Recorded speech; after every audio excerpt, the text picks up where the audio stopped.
Okay dokie, we're on our way again. Another video to do. Just getting myself organised. I'm pretty much ready and we will crack on in a second. Alright. Always want to make sure my sound is coming through.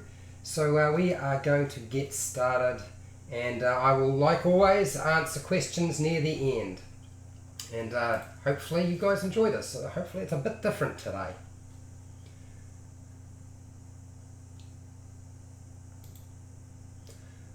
Hi, welcome to How to D&D. My name is Fred Wheeler and today I want to talk about Dungeons & Dragons 5e or D&D 5e. And this is a how to play D&D 5e for the Sorcerer.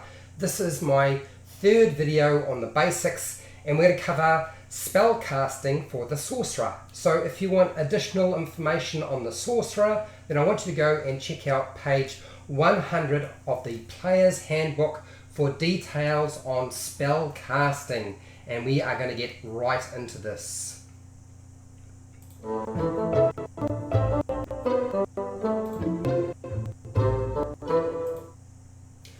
Okay, I've given you the chart so you can see it on the screen, and I want to go through this, break it up as quickly as I can and explain it so it makes as much sense to you as possible. So let's start with cantrips. One of the things about magic is most of your casters have access to cantrips except for classes that aren't full casters usually. So cantrips are an infinite resource that your sorcerer can cast every round of combat if they want to, or outside of combat. They don't run out. They're not something you need to actually keep a track of. All you need to know is how many cantrips you know. So at level 1 a sorcerer knows 4 cantrips. Those are 4 cantrips you can cast as many times as you like. Now I've discussed cantrips and their selection in other videos, and I'll probably do that with the Sorcerer as well in a later video, but right now at level 1 you have 4 cantrips that you can cast an infinite number of times. When you reach Sorcerer level 4 you'll know 5 cantrips, so you get to add 1 new cantrip to your selection, and then when you get to Sorcerer level 10 you'll get to add yet another cantrip and you'll know a total of 6 cantrips, and after that your cantrip number does not increase. Now spells known is the next column beside the cantrips known. Spells known are different to cantrips. They are the spells that a sorcerer does know that they've got to be level 1 or upward. They're not including the cantrips, so don't worry about that. You're not going to get 4 cantrips you can cast if you only know two spells. Doesn't make sense. So remember, for spells known column, that's relating to any spell that is level 1 or up, and it's not related to the cantrips at all. The sorcerer chart indicates so when you get to know a new spell, so when you get to acquire a new spell to your resource. So at level 1 you get 2, at level 1 you get 2, at level 2 you get 3, at level 3 you get 4, and it increases pretty much 1 additional spell right up to about level 11, and then the acquisition of spells is a little bit different. So that's spells known. But additionally to that, one of the great things about the spell option for known spells is you are also going to get to take out one of the spells you might have found that wasn't so useful. So you can change out or replace a spell you've already known. So that might be a level 1, a level 2, level 3 spell, whatever it is. You can take that out and replace it with another one every time you level up. You can only do this once every time you level up. You can't do it with 2 spells or 3 spells, but only with 1. And that's going to be really useful because then, of course, some of the spells that you have at lower levels are not going to be quite as useful at higher levels, and you're going to need that. So I want to give you an example so you can actually see exactly what I'm talking about. And I'm going to bring up a different scene so that you can actually see what I'm doing here. I'm going to use dice today, so I'm going to move these dice out of the way. And at level 1 you know 2 spells. We've already talked about that. You know, 2 spells, and all of those spells have to be at level 1 sorcerer. They have to be level 1 spells. Okay, something like shield or magic missile, chromatic orb, mage armor if you're taking mage armor, or something else. It's a level 1 detect magic, level 1 spells. But you know, you can have 2 different spells. Okay, when you get to level 2 sorcerer, you're going to know 3 spells, but they all have to be level 1 spells. And this is determined by the chart where it says spell slot per spell level. That'll indicate the highest spell slot you can cast at. Okay, so at level 2 sorcerer, you've got access, 3 spells, and they all have to be level 1. When you get to level 3, you're going to get 4 spells. But when you get to that point, you get to add additional types of spells, not just level 1 spells. Because the slot level is higher now, you can now cast spells at a second level spell. So one of them can be a second level spell, which is great. On top of that, when you leveled up, you have that option to replace one of your existing spells. So instead of keeping, say, something like mage armor, I want to keep the shield and the magic missile, I'm going to change this, and I want a level 2 spell. I can cast spells that are of a level 2 range, so I'm going to change that out, get rid of that, and replace it with something else. So that is how known spells work, and the same thing applies right throughout the levels. Hopefully that is as clear as I can make it. Now you can also tell how many slots you have by looking at the chart on the screen, which I'll pull up very quickly again so you can see it. That chart indicates beyond spells known. It's got first level, second level, right through to 9th level, and it says spell slots per spell level. And that essentially means that it tells you how many spells of a particular level you can cast in a given day. And it doesn't matter. So at level 1 I have 2 slots, and I could cast with that 2 magic missiles, or 1 shield and 1 magic missile, or if I've taken a different spell, which I'll just say we've got shield and magic missile. So any combination of that, but I only get to cast 2 first level spells at level 1. Very, very simple. When I get to level 2, I have 3 level 1 spell slots.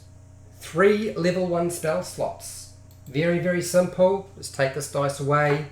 They're all level 1 spells, so I can cast mage armor if I've got mage armor at the beginning of the day, and then the other 2 spell slots that I'm going to use, they could be, I don't know, 2 magic missiles, or 2 shields, or 1 shield, 1 magic missile, or maybe I don't even bother casting mage armor, and instead what I'm going to do is I'm going to cast 3 magic missiles. So that's what I can do in my given day.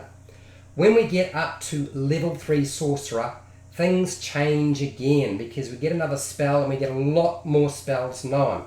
We literally have access to 4 level 1 spells.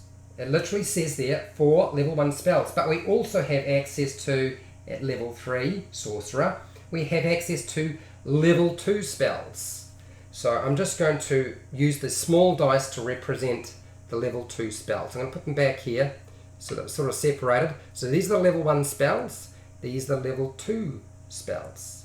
Very simple, nice and easy. Same thing applies. Whatever I'm using here, I can change this however I like. In fact, if I have level spells that have a increasing effect, so they might be a first level spell, but I can cast it at second level because it has that feature, then you can do that. No problem whatsoever.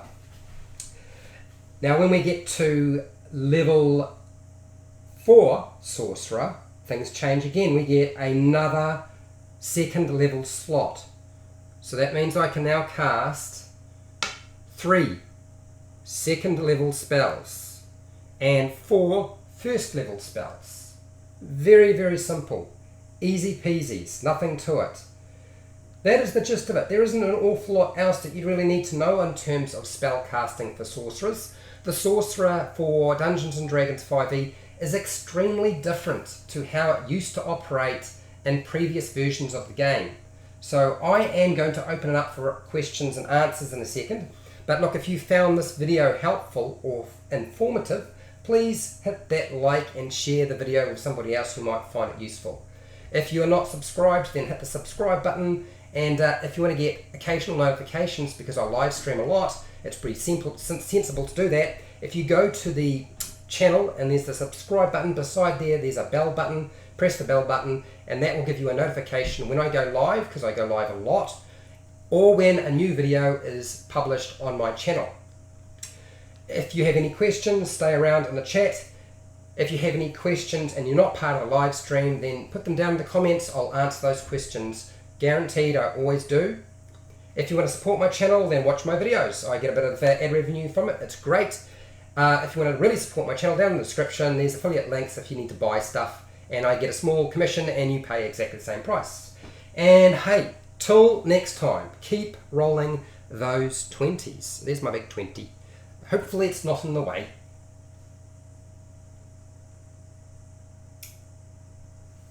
Okay, I'm here. So for any of you who had questions on the Sorcerer and how the Sorcerer works in terms of spell casting, if you've got questions just as a player about something else, then I'll answer those questions. I'll hang around for about 10 minutes. If you're a Dungeon Master and you have a question and I can answer that, I'll do that right now as well. So there's a couple of you in the room, so by all means, if there are things you want to ask, this is the time. Just grabbing a drink of water. I'm hoping that a different layout to my videos. I'm trying to increase the complexity of them. Hopefully it's going to work out. Well, I certainly hope I'm going to be able to include some of the things I used to do in my videos, which is the skits. I used to do skits at the beginning of my video, and I'm going to try to include them in my live streams once I've had a chance to shoot some. Hi Joseph, what would be the best race for a Sorcerer? Anything that gives you a charisma bonus. So I'd go with something like the Dragonborn, the Tiefling or Tiefling. Those are all going to give you boosts in your charisma, which is why it's a good class to pick up if you're going to play a Sorcerer.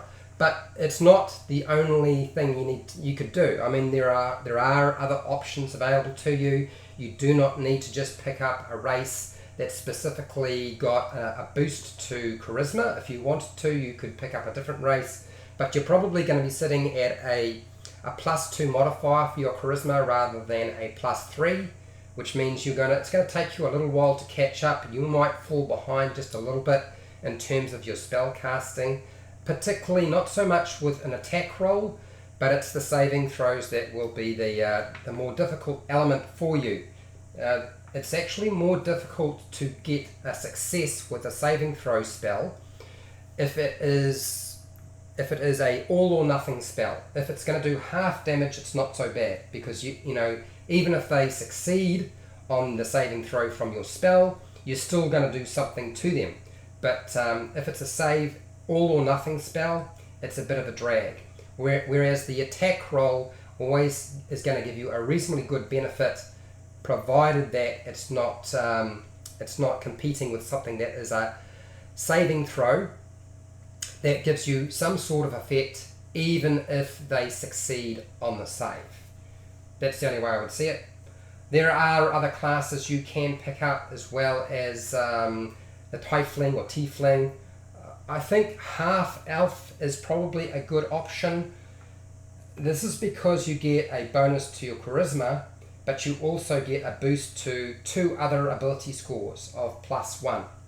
So another good class to pick up if you're playing a Sorcerer. And to be fair too, a half elf is the sort of character which is sort of in between the world of human and elf.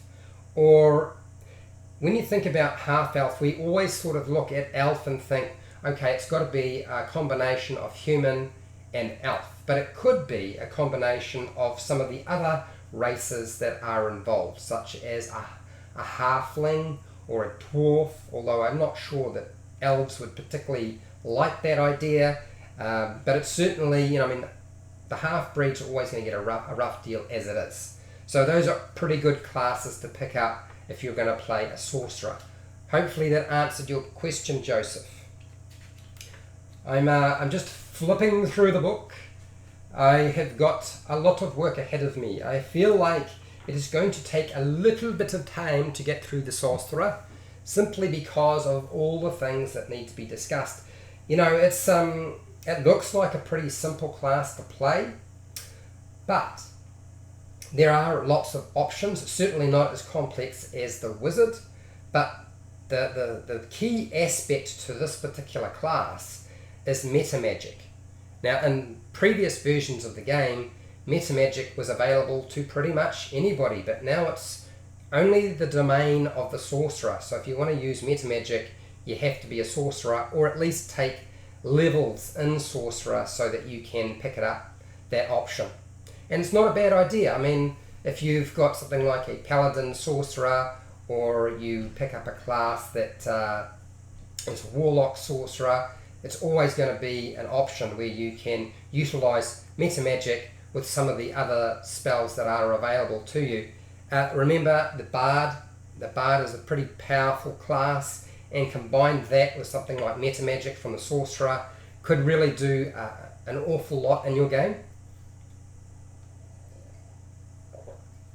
I apologise if I am drinking water and stop talking, but that's essentially the gist of it. There isn't too much more to it. I'm going to probably follow up this particular video in the future with something based around the Sorcerer's origins. Now, because the Sorcerer's origins, they're not incredibly complicated, it's actually pretty simple. I may try to do the Draconic Bloodline as one video, rather than breaking it up into small segments. I'm going to do probably as one video, which means I'll be pretty brief in terms of my description and explanation of the features for the Draconic Bloodline. And then I'll probably do another video that does the wild magic. Otherwise, there's really not too much to the Sorcerer in terms of magic and how they work, because the key features are meta magic, spell casting, and your Sorceress origin. And there really isn't that much more to play with, other than every once in a while you are going to get to pump up your ability score, or take a feat at certain levels, or when you reach like level 20 you get to regain 4 expended sorcery points. And obviously there will be a video that discusses sorcery points, because it is a big aspect to the game. It's certainly what you're going to gain at level 2 sorcerer. Level 2 sorcerers have font of magic, and we will be talking about sorcerer points and how they work. Hello James, how are you?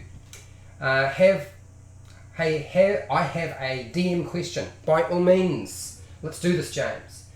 How do I differ what I see as a successful check for an ability check or a failed check? For example, a player wanting to loot a cave and rolls a 12. Okay, alright, so this is one of those things when it comes to making a roll and deciding how to address it.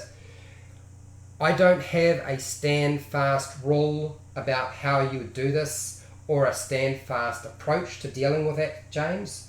What I would suggest to you is, if you want to express success with an ability check compared to a failed check, the success is probably pretty easy to figure out. So how do you describe a failed check? Your example is looting a cave. Well, it's as simple as you simply don't find anything. Okay, so a failed ability check to search cave and the 12 wasn't high enough, you can just express it as you don't find anything interesting, you don't find anything valuable. But what you can also do with a failed check is you can actually throw something in there and say you find a small silver arrowhead, or what looks like silver.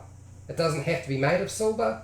You can actually tell them that they find something, but it's not the thing that they were hoping to find. So if there's a a special magic item or a clue in that area or a secret door and the DC was higher than 12, you can describe something else. Okay, maybe you find a hairline crack in the wall.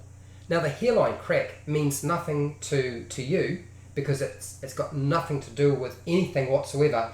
It is like a red herring, and it's actually quite good when they fail a check to give them something, because often if you say, look, you find nothing, their counter is, well, somebody else in the party wants to make a perception check, or they want to continue making perception checks. This is one of the aspects to the game that I feel like taking 20 was a sensible thing to utilise, where they have plenty of time and there's no risk. And I've talked about when to roll dice before. I've talked about automatic failures, active checks, passive checks, and automatic success. So that's one way of dealing with it, is to just throw something in there. Even though they failed the check, you describe something to them that they found, but it's unrelated to the thing that they were actually supposed to be finding or were hopefully going to find. Now with success, different levels of success, that's really up to you. I mean, if they get a really good high score, then what you describe to them, maybe they know a little bit more information. Maybe you describe a little bit more information to them, finding that secret door. You notice some scuff marks on the floor if you get a 15, and the DC was 15 to find the secret door, although I feel that's a bit low. I feel like a 20 is better for a secret door. Otherwise, what's the point? But maybe if they get a 20 and it's a really good check, then maybe describe you find scuff marks on the floor and you see a hairline crack in the wall that looks a little bit like there might be a door there. Okay? Really simple way of dealing with it. James, I hope that answered your question. Okay, Joseph, what do we got here? Can you multi-class with a sorcerer? Absolutely, yes you can. My recommendation to you is to multi-class your sorcerer into another class that focuses on something like charisma, because charisma is hopefully your highest stat. So you can absolutely do that. The miniature that you see that's in bronze, this is a Dragonborn Paladin Sorcerer. It's waiting for the day when I get to play the game, and I will play a Paladin Sorcerer. I will take probably just a couple of levels in Paladin, and I will pick up the Sorcerer later on, and I'll then be able to cast magic. And of course my magic won't all be pummeled into smites, because it won't be functioning like that. It'll be a little bit different. So yeah, you can definitely multi-class a sorcerer. Like I said, sorcerer bard, sorcerer paladin, sorcerer warlock, even something like sorcerer wizard. You could do that. It's just how you arrange your ability scores. If you arrange them in such a way that it's going to work for you, it's going to be fine. James, you got it. That actually helps out a lot. Thank you. You are welcome, James. I'm glad I was able to be of some help. So, if are there any more questions? I'm going to have another drink. I'm going to finish this glass of water, and then I'm going to head off.